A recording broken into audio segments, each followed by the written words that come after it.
A'udzubillahi minasyaitonirrajim. Bismillahirrahmanirrahim. Assalamualaikum warahmatullahi wabarakatuh. Sebelumnya saya mau mengucapkan banyak terima kasih karena pada hari ini diberi kesempatan untuk mempresentasikan makalah kami yang berjudul Pendidikan dalam Al-Quran, yang disusun oleh saya sendiri, Selamat Riyadi, dan rekan-rekan saya yang bernama Bapak Purnomo dan Mas Ainun Hana. Penyusunan makalah ini bermaksud untuk memenuhi tugas mata kuliah Tafsir Tarbawi dengan dosen pengapuh Bapak Haji Imam Al-Mukramin.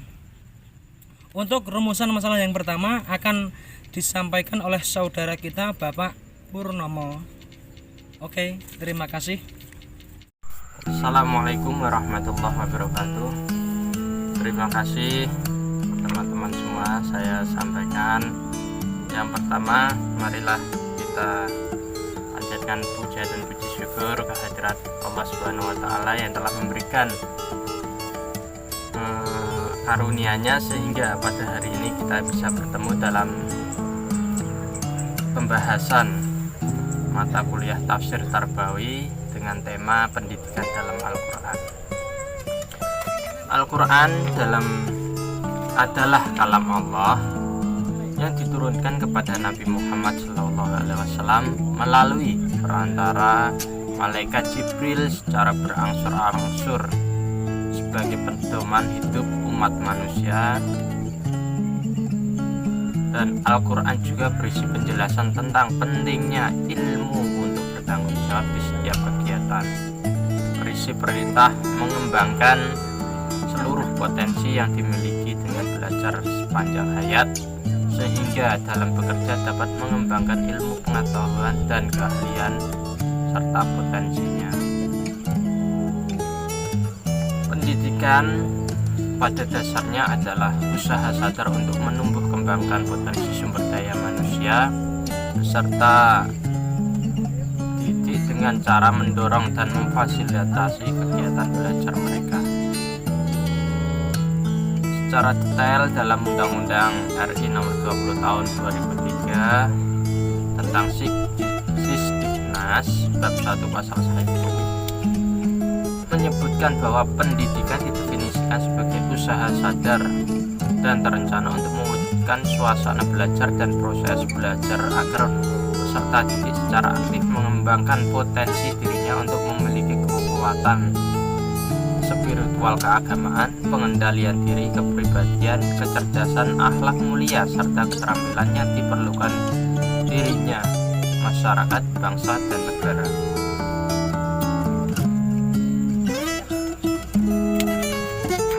Rumusan masalah untuk pembahasan kali ini adalah kandungan surat Al-Alaq ayat 1 sampai 5, kandungan surat Nun ayat 1 dan 2, hubungan surat Al-Alaq ayat 1 sampai 5, surat Nun ayat 1 dan 2 terhadap pendidikan, dan serta asbab nuzul surat Al-Alaq ayat 1 dan 2 dan surat Nun ayat 1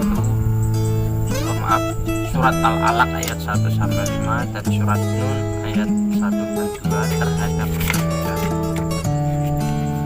Yang pertama kita bahas tentang kandungan surat Al-Alaq ayat 1 dan 5. Menurut Ibnu Katsir bahwa surat Al-Alaq ayat 1 sampai 5 merupakan surat yang berbicara tentang permulaan rahmat Allah yang diberikan kepada hambanya, awal dari nikmat yang diberikan kepada hambanya sebagai tanbih atau peringatan tentang proses awal penciptaan manusia dari alaqah. Ayat ini juga menjelaskan kemuliaan Allah Subhanahu wa Ta'ala yang telah mengajarkan manusia sesuatu hal atau pengetahuan yang belum diketahui, sehingga hamba dimuliakan Allah dengan ilmu yang merupakan kodratnya. Menurut Ali Al-Sabuni, surat Al-Alaq disebut juga dengan surat Iqra. Ayat ini diturunkan di Mekah dengan muat 3 hal. Yang pertama, menjelaskan awal turunnya wahyu kepada Nabi Muhammad SAW. Yang kedua, menjelaskan kekuasaan Allah tentang penciptaan manusia. Yang ketiga, menjelaskan tentang kisah celakanya Abu Jahal sebab mencegah atau melarang Nabi Muhammad SAW melaksanakan sholat.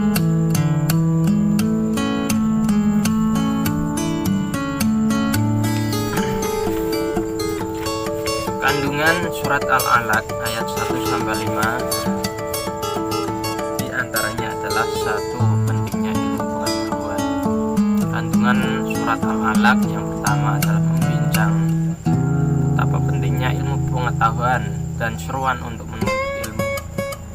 Umat Islam diwajibkan mencari ilmu dari buayan hingga liang lahat. Selama masih hidup tidak ada alasan bagi umat Islam untuk bermalas-malasan tidak mencari ilmu. Padahal perintah menuntut ilmu sudah dijelaskan dalam surat Al-Alaq ayat 1-5. Yang kedua, proses penciptaan manusia. Dalam surat Al-Alaq ayat 1-5 juga berisi kandungan tentang proses penciptaan manusia. Dipaparkan bahwa manusia berasal dari segumpal darah. Ilmu pengetahuan modern menyebutkan segumpal darah itu merupakan pertemuan antara sel telur dan sel sperma yang di dalam rahim. Allah menciptakan manusia dengan bentuk sebaik-baiknya. Yang ketiga, anjuran banyak membaca. Dalam surat Al-Alaq memerintahkan manusia untuk membaca supaya mendapat pengetahuan dan wawasan yang banyak.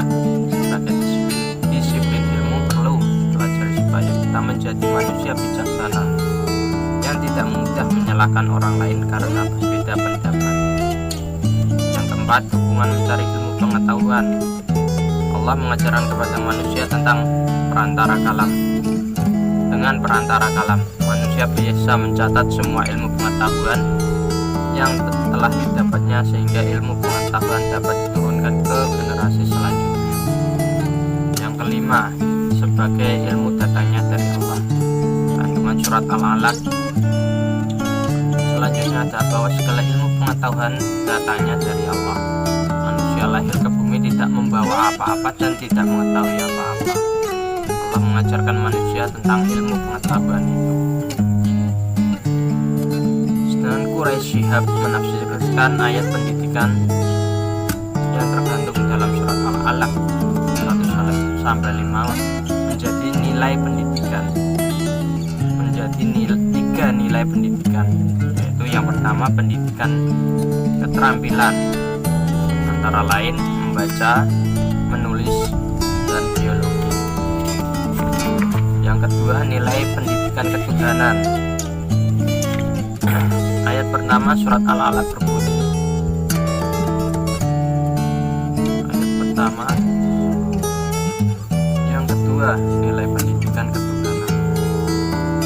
Pada hakikatnya secara tidak langsung merupakan penanaman akidah kepada peserta didik, karena dia tidak mungkin membaca atas nama Tuhan jika tidak meyakini dan mengikuti dan mengakui eksistensinya terlebih dahulu. Yang ketiga adalah nilai pendidikan akal atau intelek. Islam menginginkan pemeluknya cerdas dan pandai. Kecerdasan ditandai dengan kemampuan menyelesaikan masalah secara cepat dan tepat.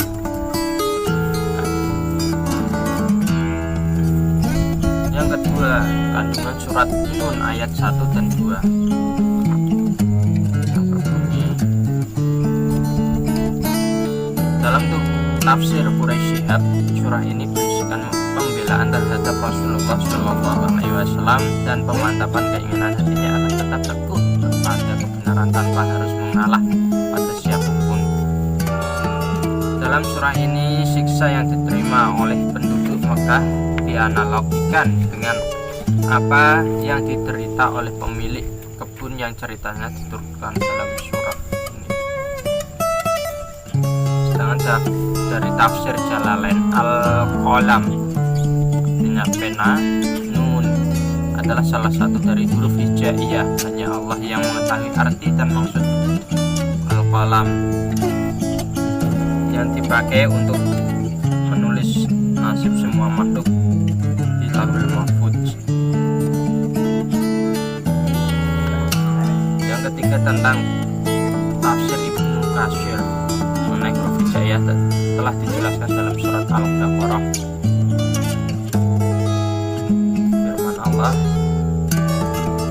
qalam.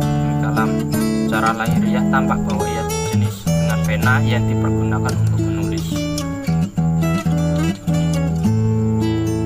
Yang terakhir dari tafsir Kemenak, para mufasir berbeda pendapat tentang arti huruf nun yang terdapat dalam ayat ini. Dalam ayat ini Allah bersumpah dengan al-qalam yang artinya pena dan segala macam yang ditulis dengannya. Salah satu sumpah dilakukan adalah untuk meyakinkan pendengar atau orang yang diajak bicara bahwa ucapan atau perkataan yang disampaikan itu adalah benar, tidak diragukan sedikit. Akan tetapi sumpah itu kadang-kadang mempunyai arti lain, yaitu untuk mengingatkan orang yang diajak bicara atau pendengar bahwa yang dipakai untuk bersumpah itu adalah sesuatu yang mulia, bernilai, bermanfaat dan berharga. Iqra bismi rabbikal ladzi khalaq khalaqal insana min 'alaq Iqra wa rabbukal akram alladzi 'allama bil qalam 'allamal insana ma lam ya'lam. Terima kasih, demikian presentasi dari kelompok kami, kelompok pertama untuk tafsir Tarbawi. Apabila ada kurang lebihnya, kami mohon maaf yang sebesar-besarnya. Wabillahi taufiq wal hidayah. Kami. Wassalamualaikum warahmatullahi wabarakatuh.